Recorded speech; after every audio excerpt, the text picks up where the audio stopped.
오늘은 여호수아서 전반기가 끝이 나고 새로운 후반기가 시작되는 13장의 말씀입니다.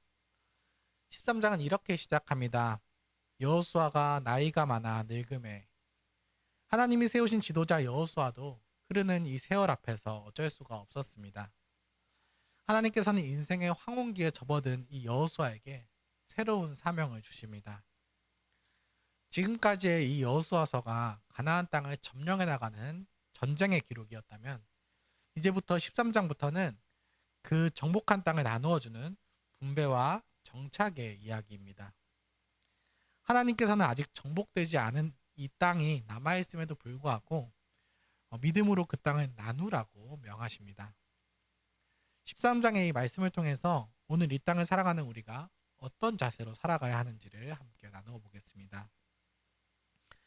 본문 6절을 보시면 하나님께서 놀라운 약속을 하십니다.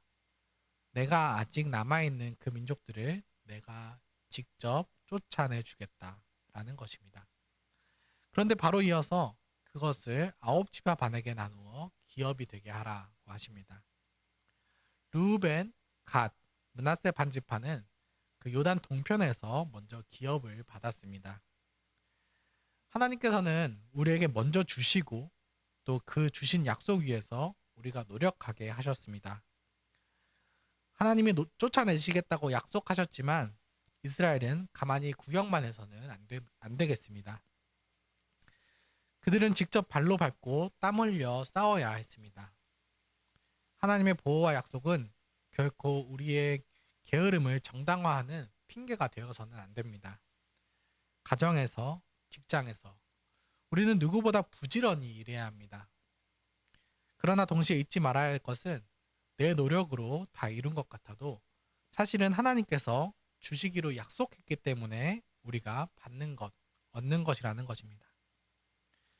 부지런히 땀을 흘리되 모든 것이 하나님으로부터 온 것임을 늘 기억하시기를 바랍니다. 하나님께서는 약속했던 그 땅을 이미 정복하게 하셨고 또 앞으로도 정복하게 하실 것입니다. 오늘 본문 22절을 보시면 땅의 경계를 설명하다가 갑자기 술사 발람을 처단하는 이야기가 나옵니다. 이 이야기는 민수기에서 이미 나왔었던 이야기입니다. 그런데 이 지난 이야기를 반복하는 이유는 여호수아에게 발람의 사건을 기억하는 것이 중요했기 때문입니다. 발람은 겉으로 보기에는 하나님의 말씀을 전하는 선지자와 같았습니다. 하지만 실상은 하나님의 백성을 영적인 간음과 타락으로 몰아넣는 무당이었습니다. 오늘날 우리 주변에도 수많은 현대판 발람이 있습니다. 그들은 돈이 최고다, 또 즐거움이 전부다, 거룩함이나 순결은 구시대적인 것이다 라고 말하는 세상의 이야기들을 합니다. 우리는 세상의 이런 말들에 휘둘리지 말아야 합니다. 오히려 하나님의 말씀으로 시대를 분별해야 합니다. 하나님의 질서를 무너뜨리는 세상의 철학과 사상에 대항하여 그리스도인의 거룩한 가치관을 세워갑시다.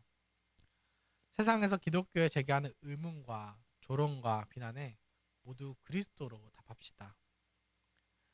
13장에서 마지막으로 살펴볼 것은 레위지파에 관한 것입니다.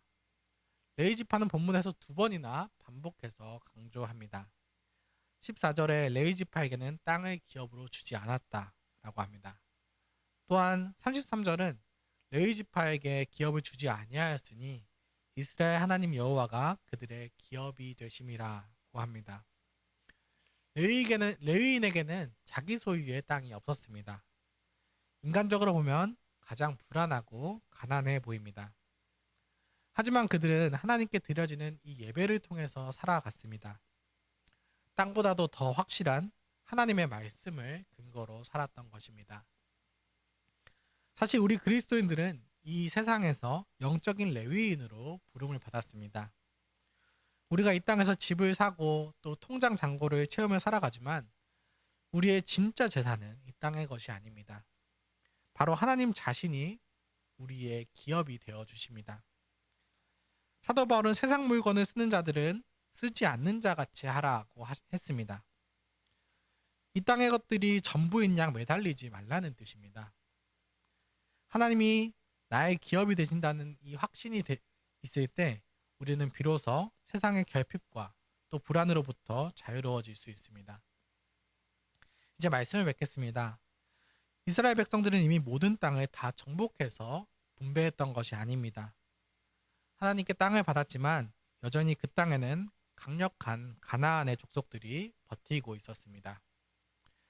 하지만 그들은 하나님께서 주셨음을 믿고 또 이 땅을 향해 다시 땀 흘려 일하러 나아갔습니다. 우리도 마찬가지입니다. 하나님께서 우리에게 주신 가정, 또 직장, 공동체라는 기업에서 우리는 더 부지런히 일하고 열매를 맺어야 합니다. 말씀을 따라 살아가다 보면 우리의 계산으로는 무모해 보이고 또 실패할 것 같은 상황들이 있습니다. 세상은 땅이 있어야 안전하다 라고 말하지만 하나님은 내가 너의 기업이다 라고 말씀하십니다. 우리도 이 너희는 먼저 그의 나라와 그의 의를 구하라. 그리하면 이 모든 것을 너희에게 더하시겠다 라고 하셨던 그 주님의 말씀을 믿고 나아갑시다. 우리는 이 시대의 레위인입니다. 세상은 이 땅의 것이 전부인 줄 알고 인생을 걸지만 우리는 이 땅의 것들을 잠시 빌려 쓰는 자처럼 살아갑시다. 땅의 질서에 종속되어 끌려다니는 인생이 아니라 하나님의 말씀을 따라 이 땅을 정복하고 다스리는 주인이 됩시다. 거짓 술사들의 이야기에 흔들리지 맙시다. 말씀에 굳게 서서 하나님이 나의 기업 되심을 당당하게 선포합시다. 오늘 하루도 하나님이 주신 이 기업을 누리고 말씀을 따라 살아가는 저와 여러분들이 되기를 바라겠습니다. 함께 기도드리겠습니다. 하늘에 계신 아버지 하나님, 오늘도 말씀을 통해 우리의 삶을 다시 또 하나님의 약속 위에 붙들어 주시니 감사드립니다. 어제 눈 감았다가 오늘 눈 뜨지 못하더라도 할 말이 없는 인생임에도 오늘 하루를 또 살아가게 하시니 감사드립니다. 여러 가지 핑계를 대고 또 세상과 타협했던 의의 모습을 회개합니다. 하나님은 나이가 많았던 그 여호수아에게 또 새로운 사명을 맡기셨습니다. 우리가 인생의 어느 시점에 있든지 우리를 통해 일하시는 하나님을 기억하고 또 맡기신 기업을 감당하고 누리게 하여 주시옵소서. 반란과 같은 거짓된 이야기에 속지 않게 하시고 시대를 분별하고 언약을 따라 살아가는 저희들이 되게 하여 주시옵소서. 자녀를 양육하는 부모들이 하나님의 신실한 사랑을 또 기억하게 하시고 유해신 목사님께서 성령에 충만하게 하셔서 전하시는 말씀을 통해 성도들이 하루를 살아가고 또 한 주를 살아가는 은혜가 있게 하여 주시옵소서. 교회에 세워진 장로님과 집사님들을 위해 기도합니다.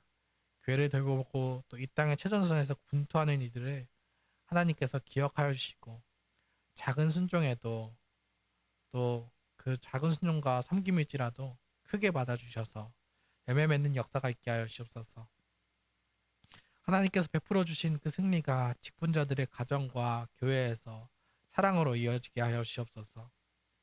지금 이 시간에도 질병으로 고통받는 성도분들을 회복시켜 주시고 또 관계에서 어려움을 겪거나 재정의 어려움을 겪는 이들에게 하나님께서 위로를 더하여 주시옵소서. 우리의 기업이 되어주시는 하나님께 감사를 드립니다. 예수님의 이름으로 기도했습니다. 아멘. 오늘 하루도 은혜로운 기도 시간을 보내시기를 바라겠습니다.